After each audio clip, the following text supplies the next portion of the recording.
ভাইয়া একটা প্রশ্ন ছিল আপনার, এখানে মাঝে মধ্যে দেখা যায়, তো এখন কি খাচ্ছেন? এখন কলা রুটি খাচ্ছি। বড় রুটি খাচ্ছেন? আচ্ছা, আপনি এখন কি করতেছেন? আমি তো ভাই ক্লাস 9-এ পড়ি। ক্লাস 9-এ পড়েন? জি, শিওর? শিওর। ক্লাস 9-এ পড়েন। আচ্ছা, যাই হোক, এখন পাশাপাশি কিছু করতেছেন? পাশাপাশি কোনো কাজ কাম পাচ্ছি না, পাইলে করব। আচ্ছা, ধন্যবাদ। তো আপনার কাছে একটা প্রশ্ন আছে, যেহেতু আপনি ক্লাস 9-এ পড়েন, তা বিজ্ঞান সম্পর্কে একটা প্রশ্ন করছি। হ্যাঁ, তো উড়োজাহাজের গতি মাপা যন্ত্রের নাম কি?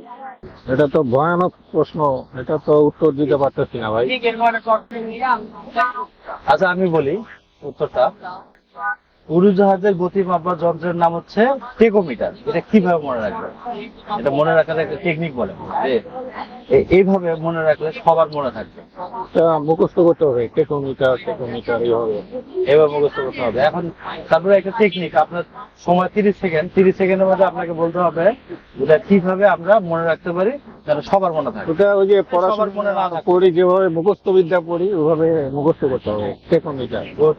আচ্ছা, এইভাবে আরেক ভাবে কি মনে রাখা যায় এটা, যে আপনার উড়োজাহাজের গতি মাপা যন্ত্রের নাম হচ্ছে টেকোমিটার। এটা আমরা এইভাবে মনে রাখতে পারি যে ট্রাক মাথার উপর দিয়ে উড়োজাহাজ চলে। হুম, ঠিক? তাহলে টেকোমিটার। টেকোমিটার, হ্যাঁ। আপনি কি ট্রাক? এটা, হ্যাঁ, ট্রাক ট্রাক তো আছেই।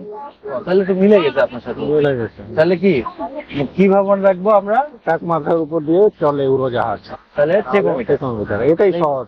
এটা সহজ। আচ্ছা, এখন আপনি কি দর্শককে কিছু বলবেন? হ্যাঁ, দর্শকরা, এই ট্রাক মাথার উপর দিয়ে চলে উড়োজাহাজ, এটাই টেকোমিটার। এটা উড়োজাহাজ মাপার যন্ত্র।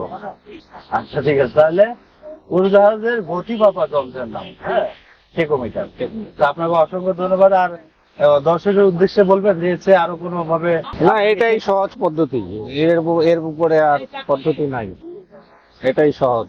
আচ্ছা, যাই হোক দর্শক, আপনারা এটা আরো কিভাবে সহজে মনে রাখা যায় আপনারা অবশ্যই কমেন্টে জানাবেন।